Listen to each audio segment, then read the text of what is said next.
Hello, ladies and gentlemen of the jury, and everyone else here in witness to the trial of the people versus Kratos. This is a man who has committed a lot of heinous acts in his time, and in this, the current year, we're going to be trying him for all of his crimes in accordance to American laws and regulation. Though we may be embellishing some of these charges using laws from other countries, as you'll see. Now, I'm neither a lawyer, nor am I American, so those in the jury and all around the world are encouraged to add any additional charges that the court may have missed. Let the trial commence. It should be noted first of all that while there have been several thousand charges of murder against Kratos, most of these charges have been dropped due to either insufficient evidence or the reason of self-defense. Oh, and also for the fact that most of the people he killed don't meet the legal definition of either human or alive. Quite frankly, due to what will surely end up being several dozen technicalities, Kratos will be let off on God knows how many charges, but we'll still have more than enough here to nail him to the cross, so to speak. So let's start in chronological order, shall we? In 2005, Kratos committed 3 counts of neglect or indignity to a dead body, specifically referring to the architect and his 2 sons when the heads were ripped off their corpses. While there doesn't appear to be any specific hard law for this in the United States, in Canada, this carries a maximum sentence of 5 years. After that, we have several counts of destruction of property. We couldn't quite come to an exact number, but these charges include at least 1 entire Greek village, several pieces of architecture within Athens, including a statue, several walls, and several priceless artifacts. Then there's Pandora's Temple, which was severely damaged during the attempt to obtain Pandora's box. Though seeing as this temple was the property of Zeus, and Kratos was essentially given permission to do whatever it took to get to the box, Kratos may get off on a technicality in this case. But either way, he caused millions of dollars worth of damage in unnecessary destruction by my estimation, which carries a maximum sentence of 2 years if the destruction is valued at over $5,000, and boy howdy is it. Next up, we have charges for arson. Now, we only have proof that Kratos burnt down a single Greek village, but based on conjecture and context, we can assume that there were a lot more villages than just this one. However, we cannot charge for conjecture, so we can only take into account this one village. The exact number of properties that were lost due to arson is unclear, however, we can place the estimated toll at least 24 buildings. Arson carries a maximum sentence of 14 years. There's probably a death toll to this specific event, however, it's unclear how many people succumbed to arson specifically and how many people were killed by the Spartan army. Therefore, Kratos is not culpable for those deaths. With that said, however, there's more than enough death directly caused by Kratos that we don't need to embellish. With that said, as a general of the Spartan army, he did command and commit several war crimes, particularly that of deliberately attacking a civilian population and deliberately targeting attacks against buildings specifically dedicated to religion, art, science, education, or charity. These offenses, aka war crimes, carry a life sentence. The exact amount of war crimes is unclear, but there's at least one notable sequence on record. Once again, the exact number of recorded deaths are unclear, but estimates put them in the dozens, and Kratos and his armies are definitely culpable. Now we get to the big ones. Let's start with involuntary manslaughter, aka inadvertently causing someone to perish. In this case, during the siege of Athens by the army of Ares, our defendant involuntarily caused the death of several people while fighting said army, either by the reckless swinging of his blades, or sometimes due to accidentally grabbing civilians when attempting to grab the weakened enemies because the grabbing range isn't consistent and for some reason favors civilians. Now, specific accounts different playthroughs have yielded different numbers, and therefore no hard number can be given to this. However, most accounts note that at least a few counts of involuntary manslaughter take place. Involuntary manslaughter can carry a sentence of up to 8 years. And now we have second-degree murder, that is to say murder where the decision to murder was spontaneous. In fact, the most difficult thing here is going to be deciding which murders qualify as first-degree and which qualify as second-degree. Not that it really matters much, because either way the maximum sentence is life in prison. The only variable is the minimum sentence, and we're not really dealing with the minimum sentence here because let's be honest, once again we're nailing Kratos to the cross. So by my estimation, we have 10 counts of second-degree murder. We have 3 people who were randomly murdered in a single flashback, then 5 separate people who were murdered individually in other flashbacks. And based on what little context we have no reason to assume they were premeditated, so we have no reason but to assume they were spontaneous murders in the name of Ares. Then this last one is fun. The defendant technically killed the boat captain not once but twice. Once inside the Hydra, and the second time when he threw him into the pits of the underworld. Then as for first-degree murders, I counted no less than 13 first-degree murders, including Ares, the guy in the cage, Medusa, and the people in the Temple of Athena, of which I counted 10, including Calliope and Lysandra. Kratos engaged Ares and Medusa in combat, so in a borderline sense it can't be considered self-defense. The guy in the cage is self-explanatory, and while I don't necessarily know who he was killing in the temple, it still counts as premeditated because he went in there with the intention of killing whoever for what amounted to religious reasons. Though if that doesn't qualify as first-degree murder, I will cap to that. Which means the total count here is 23 life sentences. So that sums up what the defendant stands trial for just from 2005. As for 2007, the list is slightly longer. First of all, we have 1 count of trespassing when the defendant went to the Temple of Fate without consent, which carries a sentence of upwards of 6 months in prison. Several more instances of destruction of property, the most egregious of which would be the Colossus of Rhodes. 1 count of aggravated assault against Typhon, which carries a sentence of upwards of 14 years, in addition to assault causing bodily harm, which carries a potential sentence of 10 years. Actually, thinking about it, add an extra one in there for when Icarus got his wings ripped off. Then you have assault with a deadly weapon, as well as attempted murder directed at Zeus, though to be fair, basically every murder involves a deadly weapon, so why don't we include this with every murder charge that it applies to, which I think means all but like 2. Assault with a deadly weapon can carry a sentence of upwards of 10 years, and attempted murder can carry a life sentence. Furthermore, since the defendant is now actively working against the people whose weapons and sacred items he's using, taking them counts as theft, which carries a sentence of upwards of 10 years depending on the value. The items in question in this case would be such things as the Spear of Destiny, the Golden Fleece, and the Blade of Olympus. Then we have at least 3 counts of animal cruelty, such as the griffins that were being ridden on by the archers and whatnot, and while killing the various archers qualifies as self-defense, the unnecessary killing of griffins qualifies as animal cruelty. Furthermore, there is a demonstrable animal cruelty towards the defendant's Pegasus, as well as the phoenix he rode upon to breach the Temple of Fate. Animal cruelty can carry a prison sentence of upwards of 18 months, as well as a $10,000 fine. Then we have 10 counts of prison breach. Maybe 11 if you count Kratos breaking out of the underworld as that. Either way, the defendant used time travel to essentially break what appeared to be at least 10 separate known criminals out of a theoretical prison and used them to attack Mount Olympus. Prison breach carries a sentence of upwards of 10 years. Furthermore, this also builds into aiding and abetting, which has a sentence that will change from jurisdiction to jurisdiction. However, the usual pattern is that aiding and abetting will carry a sentence generally relative to the amount of knowledge that the defendant had to the crimes being committed by the criminals that they're aiding and abetting. In other words, if you're waiting in a car to drive a bank robber away, you're equally guilty. Meanwhile, if you let a criminal live at your house not knowing that they were trying to hide from the police, you'll likely get off easy.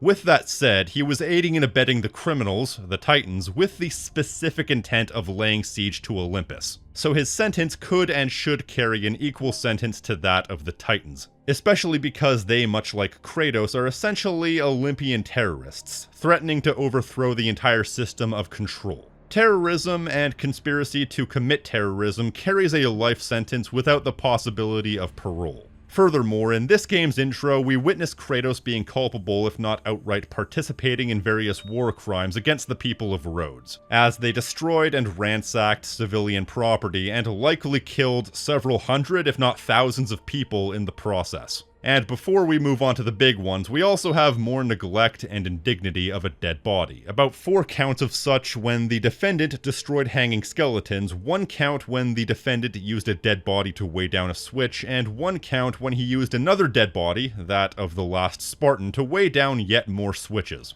And finally, we get to the murders. First of all, we have 2 counts of involuntary manslaughter. First of all, the last Spartan, when a misunderstanding led the defendant to impale the last Spartan. And then we have Athena, who jumped in front of Kratos' blade, accidentally having herself impaled in the process. Then we have second-degree murder, with Uriel, Perseus, Theseus, and Prometheus all qualifying as such. However, some accounts also say that during the Siege of Rhodes, that the defendant also committed upwards of a couple dozen counts of second-degree murder against the soldiers defending the city. However, an exact amount could not be agreed upon by eyewitnesses. And finally, we have 7 counts of first-degree murder.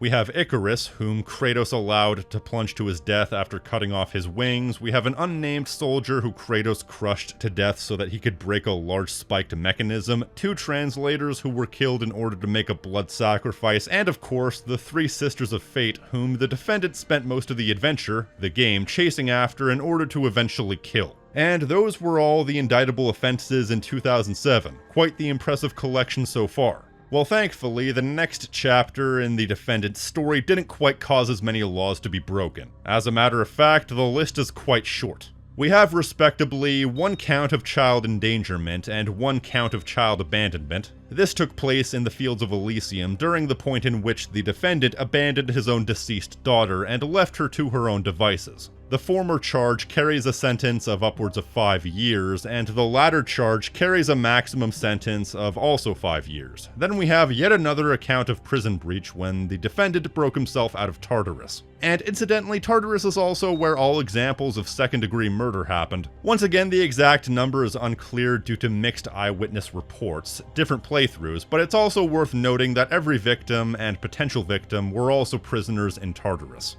We were close to declaring the Persian king a second-degree murder, but we believe it meets the legal definition of self-defense. The only person who we believe classified as first-degree murder would be Charon.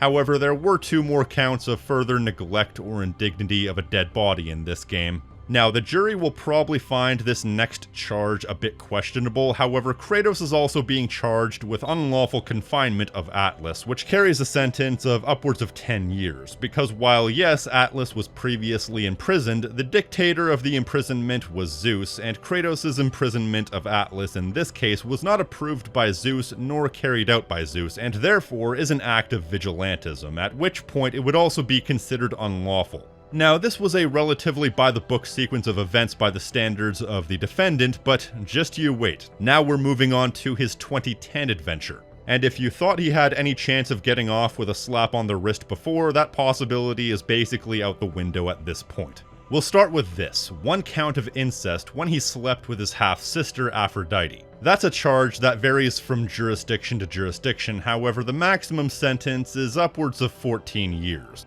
Then we have yet another case of unlawful confinement, although depending on the legal definition, it may be false imprisonment, but either way it's still 10 years. This occurred when the defendant forcefully led Poseidon's princess around with the intent of harm. This led to the latter's death. We then have 5 counts of animal cruelty, this time specifically towards Poseidon's hippocampus as well as the horses of Helios, those being the 4 wind gods. Though it should be noted that I'm not sure if this is 1 hippocampus with multiple heads or several hippocampi. Then we have 1 count of child abduction as well as 1 count of child endangerment in regards to Pandora. The former of which can carry a maximum sentence of upwards of 10 years and a maximum fine of upwards of $50,000. Although I've gotten mixed reports on the fine amount. Then we have what the court defines as 4 counts of aggravated assault and assault causing bodily harm. 1 against Poseidon, 1 against Hercules, 1 against Hermes, and 1 against Zeus. Although depending on the specific definition, that charge could also apply to several other victims.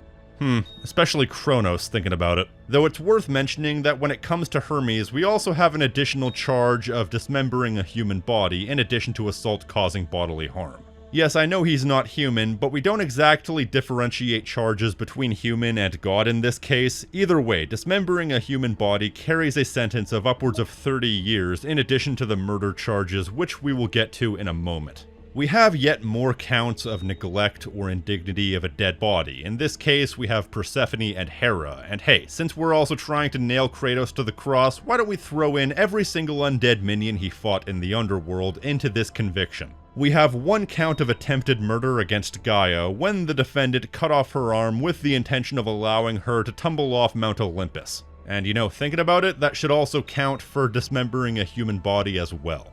We have 2 counts of trespassing, depending on the exact area that you would define as being trespassed into. Either way, this accounts for the defendant trespassing into the underworld as well as on Mount Olympus. As for theft, we have at least 6 new counts, including the bow of Apollo, the Nemean cestus, the claws of Hades, the head of Helios, the boots of Hermes, and the chalice of Hera. We have terrorism and conspiracy to commit terrorism, need I elaborate? Destruction of property, once again need I elaborate? It would be easier to take into account the things that weren't destroyed. And finally, first of all, we have involuntary manslaughter. This is a case where, once again, the exact number is hard to come by, but we estimate the exact number to be in the thousands. First of all, we have Pandora and Daedalus as confirmed cases, then we have several people who were killed unintentionally during our defendant's fight with Hermes, and of course the unintentional killing of the entire Greek world, which would count for who knows how many exact counts. We can only estimate that it's a lot. As for good old-fashioned murder, we have what the court defines as 1 count of third-degree murder, which is a first for our defendant. Third-degree murder is defined as a crime of passion, where someone intends to harm but doesn't necessarily intend to kill, but the victim succumbs to their injuries anyway. The court believes that the death of Hera qualifies as third-degree murder, which constitutes upwards of a life sentence. As for second-degree murder, acts in which the killing was spontaneous and where the self-defense argument does not hold up would include Hephaestus, Poseidon, Hades, and the Titan Perses, in addition to the murder of several lost souls in the underworld, leading to a total count of at least 4. And finally, we have 9 counts of first-degree murder. These include Zeus, Gaia, Hermes, Poseidon's princess, Kronos, Hercules, Perithous, and the 3 judges of the dead, Minos, Rhadamanthus, and Aeschylus. You may claim they were just talking statues, but they were technically living statues, so it counts to us. That is, every charge levied against the defendant based on the 2010 outing, although he did have a second outing in late 2010, which is our next topic of discussion.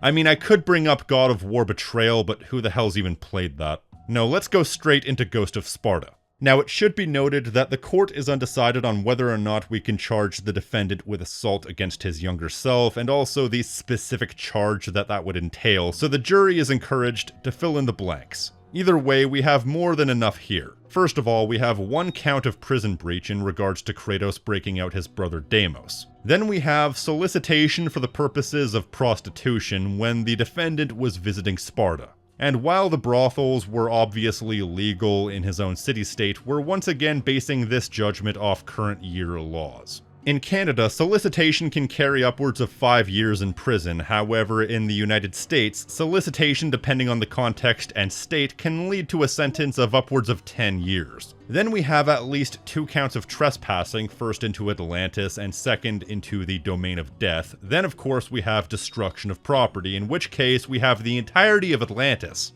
And during that visit, our defendant committed several acts of involuntary manslaughter while fighting various monsters and minions. Much like many other cases, the exact number is hard to come by, but we estimate the death toll is at least 10 and upwards of a couple thousand, depending on how much property was destroyed and how much of that property was occupied. And as for second-degree and first-degree murder, they're a bit more thin on the ground than we're used to at this point. Although the prosecution wishes it to be known that the idea that we consider 5 separate verifiable murders to be thin on the ground is concerning.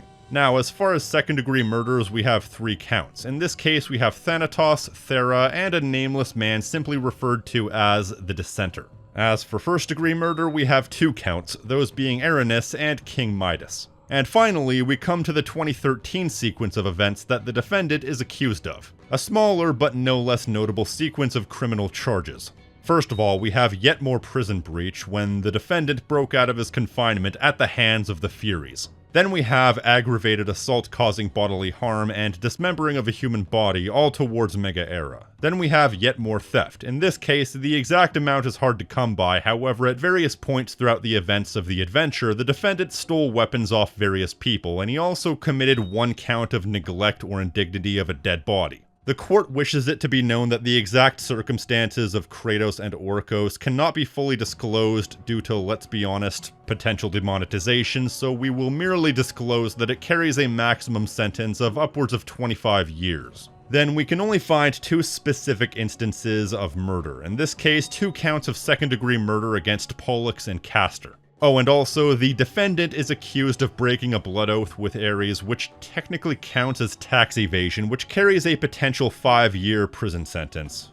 Oh, and before the court forgets, he also stands accused of grand larceny for all the chests that he stole from throughout each of these capers, which carries a maximum sentence of 10 years. So that's the summary of all the defendant's charges, so let's calculate. 1 count of incest, 1 count of solicitation, 1 count of tax evasion, 1 count of grand larceny, 5 counts of trespassing, several dozen counts of arson, at least 3 counts of terrorism and conspiracy to commit terrorism, 2 counts of attempted murder, an immeasurable amount of war crimes, 2 counts of child endangerment, 1 count of child abandonment, and 1 count of child abduction. 8 counts of aggravated assault, 3 counts of dismembering a human body, 68 counts of assault with a deadly weapon, give or take a few, 10 counts of knowingly aiding and abetting criminals, at least 8 counts of assault causing bodily harm, 12 counts of prison breach, at least 5 counts of animal cruelty, 1 count of false imprisonment, 1 count of unlawful confinement, 1 count of, let's just say, voluntary manslaughter, at least 15 counts of neglect or indignity to a dead body, at least 5 counts of destruction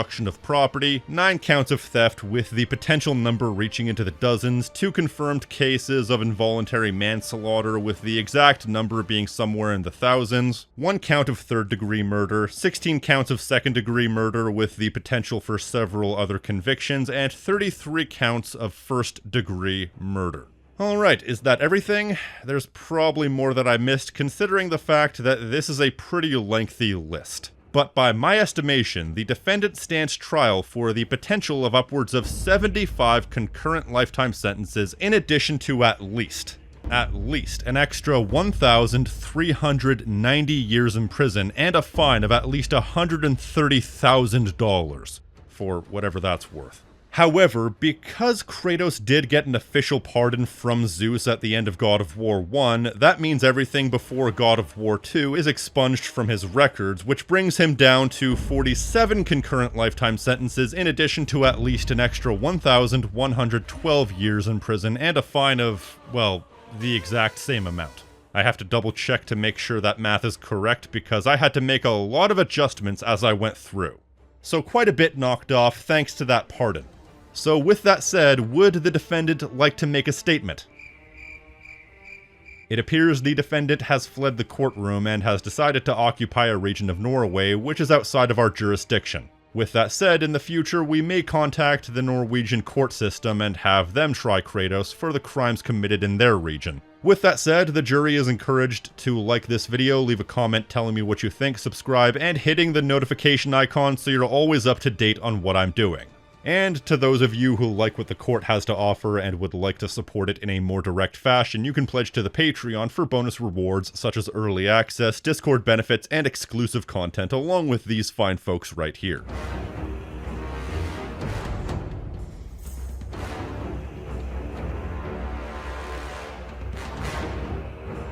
And an extra special thank you to Andrew Ritter, Brooklyn, Dick Kickham, Gaw004, Raph, Ranger X, Weird Webster, and Monsieur Thenardier for going above and beyond. Elsewise than that, I've been the King of Snark Style right here on Tactical Bacon Productions, and I will see you next time. Stay crispy, my friends.